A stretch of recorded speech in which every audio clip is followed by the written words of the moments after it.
از نور پاک قرآن صبح صفا دمیده.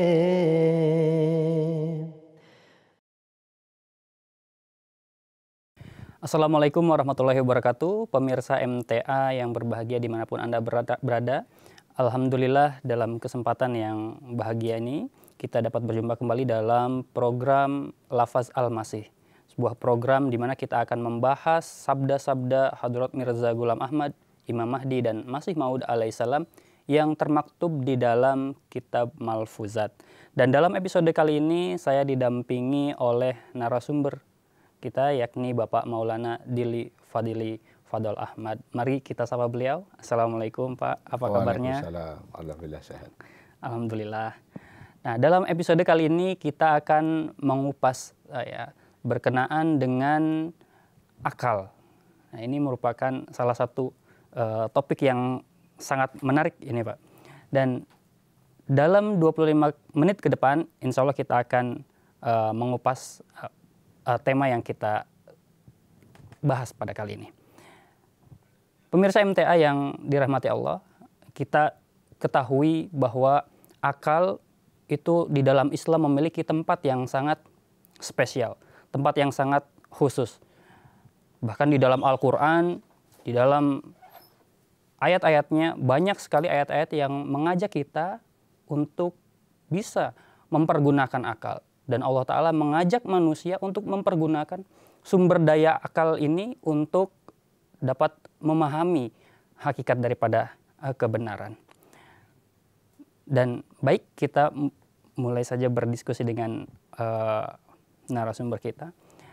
Nah Pak, bagaimana sebetulnya pandangan daripada Hadrat Masih Maud alaihissalam berkenaan dengan akal ini? Dan bagaimana cara kita memperoleh akal yang sejati? Ya. Assalamualaikum warahmatullahi wabarakatuh. Waalaikumsalam warahmatullahi. Hadrat Rasulullah bersabda di dalam kitab Malfuzat itu bahwasanya peran akal begitu penting ya di dalam Islam. Beliau bersabda hendaknya jangan beranggapan bahwa akal atau ketajaman hati atau kebijakan itu bisa diraih tanpa melalui rujuk kepada Allah Subhanahu wa Ta'ala. Jadi ketajaman hati yang benar, akal yang sehat itu harus melalui jalan-jalan ketakwaan. Maka oleh karenanya beliau mengutip sebuah sabda dari Rasulullah, ittaqu firasatul mu'minin innahu yanzuru binurillah. Takutlah kamu kepada firasat orang-orang beriman karena dia melihat dengan nur Allah Subhanahu wa Ta'ala. Jadi dari pandangan beliau, kalau manusia ingin mencapai keberhasilan, baik keberhasilan dunia maupun keberhasilan ukhrawi, maka tidak ada jalan lain bahwasanya untuk menciptakan, untuk mewujudkan akal yang sehat, ketajaman hati atau firasat itu harus melalui jalan-jalan ketakwaan. Jadi peran ketakwaan, peran amaliyah yang soleh itu berperan sekali untuk membina akal kita. Seperti itu yang beliau katakan. Ya, baik. Di dalam Islam sendiri Al-Quran banyak sekali menyebut kata akal ya, afala taqilun, afala tazakarun dan lain sebagainya. Dan memiliki porsi yang sangat khusus di dalam Al-Quran. Lalu yang ingin saya tanyakan adalah apa peran akal di dalam agama Islam dan apakah mungkin Islam dapat hadir dalam kehidupan manusia tanpa peran akal ini, Pak? Iya. Jadi beliau mengutip juga sabda Rasulullah di mana Rasul bersabda, la dinan liman aklaha. Tidak ada agama yang tidak menggunakan peran akal. Jadi kebenaran ini sebenarnya bisa hadir karena manusia dititipi dengan akalnya. Tetapi tadi akal yang ada dalam bimbingan dari Allah Subhanahu wa Ta'ala. Oleh karena itulah Islam memposisikan akal ini dalam posisi yang cukup luar biasa. Disebutnya kan ya ulil albab, wahai orang-orang yang punya akal. Jadi begini, kebenaran itu bisa kita capai dengan peran akal kita. Tetapi bukan untuk diakal-akali. Jadi akal itu sangat penting perannya. Nah, di dunia ini Allah Ta'ala menciptakan selalu berpasang-pasangan. Seperti mata, tentu bisa melihat mata yang normal ini apabila dijodohkan dengan pasangannya, yaitu cahaya. Tanpa cahaya, mata yang sehat ini tidak akan bisa melihat apa-apa. Begitu juga telinga. Telinga yang sehat ini tidak akan pernah berfungsi tanpa ada udara yang merambatkan suara kita. Ternyata akal manusia tidak akan ada orang yang bisa memahami apapun. Tidak ada orang yang bisa menerima kebenaran apapun sekiranya akal ini tidak dipasangkan oleh Allah Ta'ala dengan pasangannya. Ya tadi bahwasanya Allah Ta'ala di dalam Islam menggunakan perangkat akal ini untuk menangkap sinyal kebenaran, tapi tadi Allah berikan pasangannya. Gitu. Nanti dalam episode berikutnya kita akan lebih perdalam itu bahasannya. Baik Pak. Yang selanjutnya ini kan kita sering menggunakan perasaan, akal kita gitu ya. Dan Allah pun mengaruniai kedua hal tersebut ya. Sebetulnya mana sih yang lebih sempurna, akal atau perasaan? Dan apakah kita bisa mengambil keputusan dari salah satunya? Misalkan hanya menggunakan perasaan saja mengambil keputusan, atau berdasarkan akal saja, atau seperti apa sebaiknya Pak dalam mengambil keputusan? Kalau kita lihat konteks Al-Quran, jadi ketika kita menganalisa, mendengar, melihat apapun, yang harus pertama digunakan perangkatnya itu akal. Nah dari akal itulah apakah ini sesuai enggak dengan misalnya gini, Allah Ta'ala menyuruh sesuatu kepada kita. Tidak ada perintah Allah Ta'ala yang tidak selaras dengan akal manusia. Dan itu baru muncul ke dalam perasaannya. Bahwasanya akal itulah peran utama di dalam memahami apapun. Baik itu perintah agama atau perintah yang lain. Maka di dalam sabdanya Rasulullah bersabda, jadi akal ini harus diawasi gitu ya, harus dipasangkan dengan tadi jodohnya. Tanpa itu manusia tidak akan pernah. Makanya tadi ketika manusia berjalan dalam jalan-jalan ketakwaan, terus menggunakan akal sehatnya, terus melalui hidup dengan hatinya yang suci, maka mereka inilah tadi akan mengatakan Robbana ma hadabatila subhana fakina azabannar.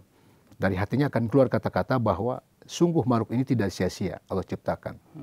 Jadi dan bahkan dia akan menjadi saksi akan kebenaran dan keagungan Allah Subhanahu wa taala, dan itu nanti akan melahirkan sebuah ilmu dan sebuah pengetahuan untuk pemahaman tentang agama ini. Lalu dari situ jadi yang dititik beratkan di sini adalah akal gitu ya, lebih dominan dan lebih memiliki peran yang lebih utama ya Pak. Lalu Pak, berkenaan dengan hati manusia juga nih Pak.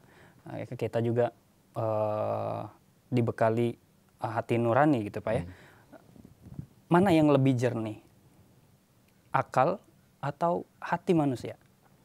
Bagaimana kita menyikapi hal ini? Karena ada istilah kolbu. Apakah itu sama misalnya istilah seperti itu Pak? Ya, sepertinya ini ada korelasi ya antara akal manusia dengan hatinya. Kelihatannya segala sesuatu yang kita lihat ini, itu Allah Ta'ala pertama yang selalu katakan la'alakum ta'qilun, supaya kamu menggunakan akalnya. Jadi Allah tidak mengatakan gunakan hati kamu. Allah tidak mengatakan gunakanlah perasaan kamu. Tapi Allah menggunakannya afala ta'qilun, afala tatafakkarun. Jadi Allah katakan gunakan akal sehat, pikirkan, tapi dalam kawasan Al-Quran. Ya, maksudnya Quran selalu membahasakannya gunakan akal kamu dulu. Nah dari akal itulah lahir nanti sebuah perasaan. Jadi kalau misalnya dirasa dulu baru menggunakan akal, itu akan terjadi sesuatu hal yang bertentangan dengan kehendak Allah Subhanahu wa taala. Jadi peran akal ini seperti di atas segala-galanya. Maka ketika kita pun mendapat informasi tentang kebenaran Allah Subhanahu wa taala, maka yang harus difungsikan akal dulu. Ini masuk akal enggak? Logika teman tadi kan, logika inilah yang harus dipasangkan dengan pasangannya. Nah Allah menurunkan pasangan itu sebenarnya, sehingga orang bisa paham, oh ini sebuah kebenaran. Ini ajaran masuk akal. Gitu. Ya. Seperti itu. Baik, Pak, kita ketahui juga Allah Subhanahu wa Ta'ala telah memilih manusia sebagai makhluk yang sempurna dan dibekali akal dan pikiran, berbeda dengan makhluk-makhluk ciptaan Allah Subhanahu wa Ta'ala. Apa hikmah daripada Allah memilih manusia sebagai makhluk yang dibekali akal dan pikiran tersebut, Pak? Jadi kalau kita melihat sabda beliau ya, bahwasanya manusia itu punya misi agung untuk dilahirkan di muka bumi ini, yaitu untuk tajaliyah ilahiyah, untuk menjelmakan seluruh sifat-sifat Tuhan. Jadi ketika manusia lahir, itu Allah berikan semua sifat Allah di dalam dirinya. Nah, hanya ini tidak akan pernah muncul. Rasulullah bersabda, sifat-sifat Allah yang ada di dalam manusia tidak akan pernah muncul. Misalnya sifat Ar-Rahman, Maha Pengasih. Pengasih Allah terhadap manusia tidak akan pernah muncul di dalam diri manusia selama manusia tidak melalui proses pensucian jiwanya. Nah, proses pensucian jiwa ini dilakukan melalui ibadah. Makanya kenapa kita harus beribadah kepada Allah? Sejatinya adalah untuk memfungsikan akal ini agar tadi, kalau ibaratnya misalnya begini, akal ini datang dari langit, tapi bersamanya ada nur Allah Subhanahu wa Ta'ala. Nah, seibarat air hujan, ketika air hujan turun di muka bumi, jadi potensi-potensi tanah itu akan muncul ketika air hujan turun. Ada yang tanah yang ketika air hujan datang, butir-butir air hujan datang, memunculkan bunga-bunga yang indah, buah-buah yang sedap. Tapi di sisi lain ada juga tanah yang ketika butiran-butiran hujan turun, hanya bisa menghasilkan semak belukar saja. Jadi itulah akal manusia, Hujur katakan. Ketika akal manusia tidak difungsikan oleh kita, maka tidak heran kalau ada orang yang menjadi musuh kebenaran. Kata tadi, ternyata akal yang Allah ciptakan di sini, ketika ada nur Allah Ta'ala untuk menyiraminya, maka potensi ini akan muncul. Jadi sejatinya kenapa manusialah yang diberikan akal itu, bukan makhluk yang lain. Karena tadi manusia dititipi oleh Allah sebuah tugas yang maha agung, sehingga manusia inilah yang dikatakan oleh beliau sebagai khalifah di muka bumi ini. Nah, ketika dia menjadi khalifah di muka bumi ini, manusia punya 3 peran yang penting. Yang pertama apa? Al-imarah. Manusia disuruh untuk memelihara bumi ini. Dengan cara apa? Dengan cara membuat sebuah peradaban. Karena nanti suatu saat manusia akan menjadi poros dunia. Nah, peradaban inilah yang bermanfaat bagi kehidupan manusia. Yang kedua, manusia itu sebagai khalifah di muka bumi, dia mendapatkan fungsi sebagai ar-ra'iyah. Ar-ra'iyah itu sebagai penjaga. Agar apa? Agar tidak ada kehancuran. Karena bumi ini bisa hancur oleh buminya itu sendiri dengan bencana alam atau dengan tangan-tangan jahil manusia. Dan yang ketiga, manusia punya fungsi untuk al-hifdun, untuk menjadi penjaga. Tadi yang kedua pemelihara, yang kedua menjaga. Yang ketiganya menjaga. Artinya apa? Ada asas hidup manusia, ada 5 asas pokok hidup manusia yang itu perlu penjagaan dari setiap manusia. Yang pertama adalah agama atau akidah, yang kedua jiwa, yang ketiganya harta kekayaan, yang keempat akal dan pikiran, yang kelimanya adalah keluarga atau keturunan dan kehormatan. Nah, ini fungsi manusia, makanya kenapa Adam ketika diciptakan oleh Allah SWT, malaikat bersujud kepada Adam sebagai rasa hormatnya atas fungsi yang begitu maha berat terhadap manusia. Maka Allah titipkan akalnya kepada manusia. Sebenarnya perangkat akal ini mungkin ada juga di makhluk lain, cuman tidak difungsikan oleh Allah SWT seperti yang difungsikan kepada kita manusia. Karena kita diberikan amanat oleh Allah SWT untuk tadi menjadi pengemban amanat risalah di muka bumi ini. Baik, tadi berkenaan dengan agama juga tadi disebutkan Pak ya, bahwasanya agama tentu berkaitan dengan keimanan manusia. Ya. Di dunia Allah Ta'ala telah menciptakan makhluk berbeda-beda, bahkan bersuku-suku, berbangsa-bangsa, bahkan agama pun ada berbagai macam agama. Nah, apakah dalam menentukan keimanan kepada Tuhan itu, menurut versi atau agama masing-masing itu, bahwa mereka berpikir bahwa agama saya lah yang paling benar, lebih masuk akal, lebih bisa diterima akal sehat. Lalu yang ingin menjadi pertanyaan dari saya itu, apakah iman itu harus didampingi dengan akal dan hati nurani, Pak? Iya. Jadi kalau kita mengkaji sabda-sabda Rasulullah SAW, jadi kenapa agama turun? Dan agama itu turun step by step gitu ya, dari yang paling bawah sampai di tingkatan yang tertinggi. Jadi rupanya gini, hukum evolusi dalam kehidupan manusia itu berlaku. Seperti fisiknya berevolusi, dan ternyata akal manusianya pun berevolusi. Sebagai contoh, ketika anak baru umur kelas SD, kalau kita dikasih tahu pelajaran kelas 1 SMP, dia dengar, dia pun bisa mendengar, bisa melihat. Cuman dia tidak mengerti apa-apa. Akalnya belum nyampe. Iya, belum nyampe. Artinya itulah Allah Ta'ala kenapa agama itu diawali dengan dari Adam AS sampai Nuh AS sampai terakhir. Kenapa Rasulullah itu hadir di akhirnya? Karena tingkatan evolusi manusia dari sisi jasmani dan kerohaniannya sempurna. Sudah bisa menangkap sinyal itu. Seperti itu, makanya hari ini kalau kita hari ini menangkap, ya mohon maaf nih, ketika kita disuguhkan sebuah informasi tentang ajaran sebuah agama, kalau bahasa Muslim ini ajaran yang sangat tidak masuk akal, gitu. Bagaimana tidak masuk akal? Ya tadi, bagaimana Allah Subhanahu Wa Taala harus memerlukan topangan orang lain sementara Allah Maha Kuasa, gitu. Jadi rupanya kenapa ada setiap orang memahami bahwa itu agamanya paling benar. Karena begini, tadi anak TK pasti mengatakan seragam TK itu sempurna bagi anak TK. Tapi kalau yang melihatnya anak SD tentu aneh. Anak SD pakai baju seragam TK kan gitu.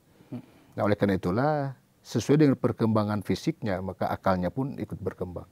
Jadi sekarang problemnya sebenarnya bukan di ajar agamanya. Ajar agama itu datang sempurna untuk orang-orang yang memang saat itu memerlukan agama pada saat itu. Nah, tetapi ketika Islam datang sebagai panglimanya, universitasnya, jadi orang-orang yang sudah lulus SMA harusnya kan masuk di perguruan tinggi. Akalnya sudah nyampe gitu, seharusnya itu.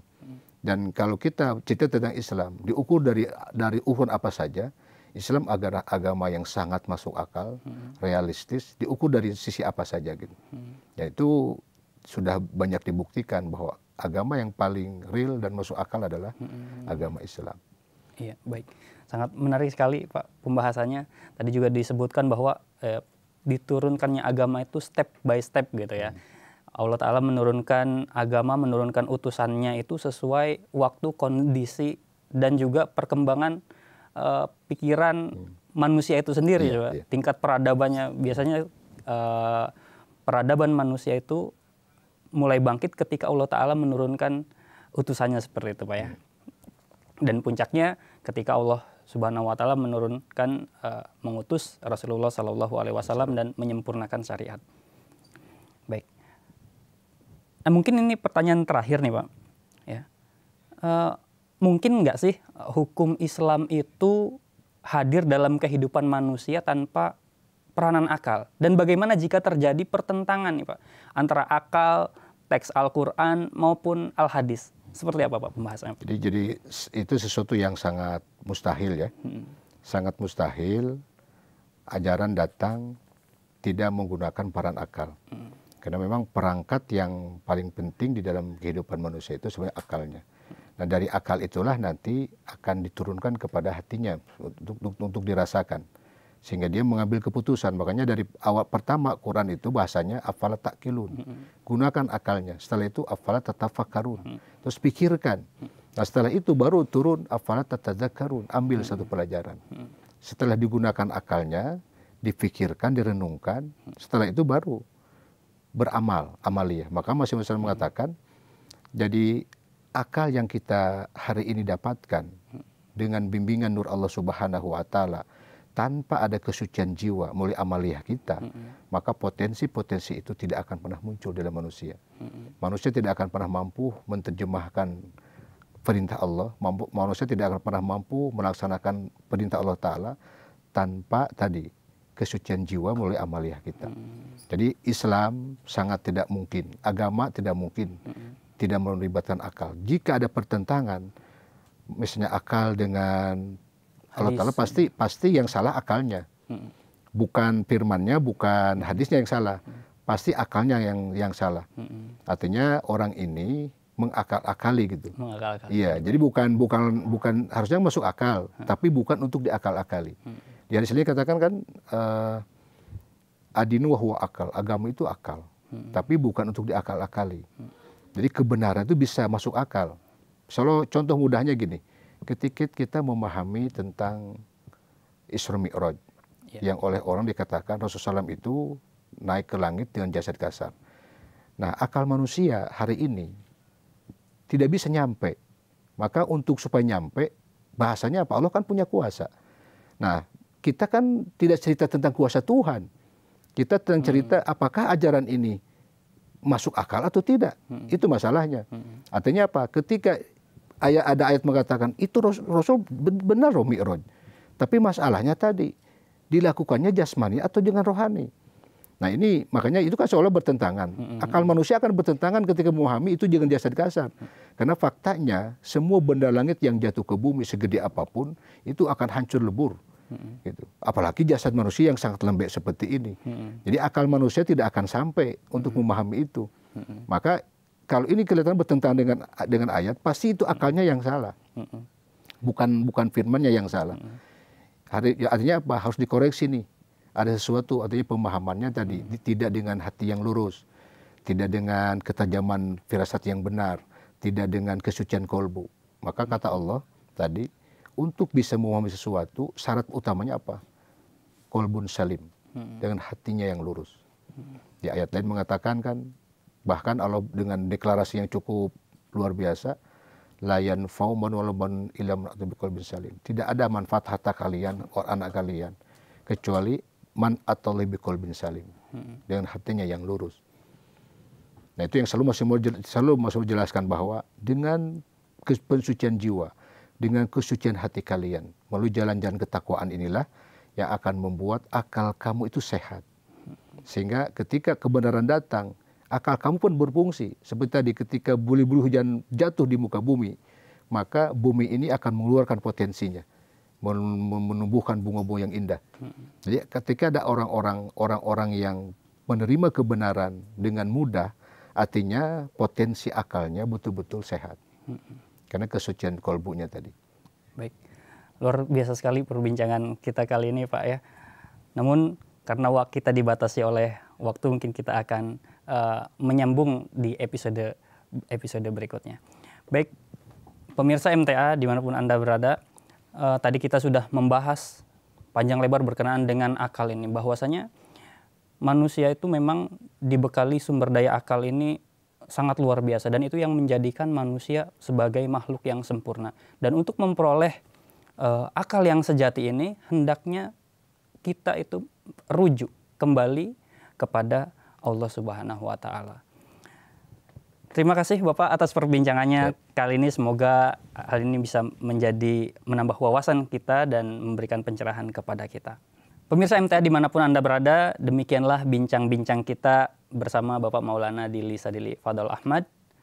Saya Usama Ibnu Hasan, beserta kru yang bertugas, undur diri. Terima kasih. Jazakumullah. Assalamualaikum warahmatullahi wabarakatuh. Waalaikumsalam.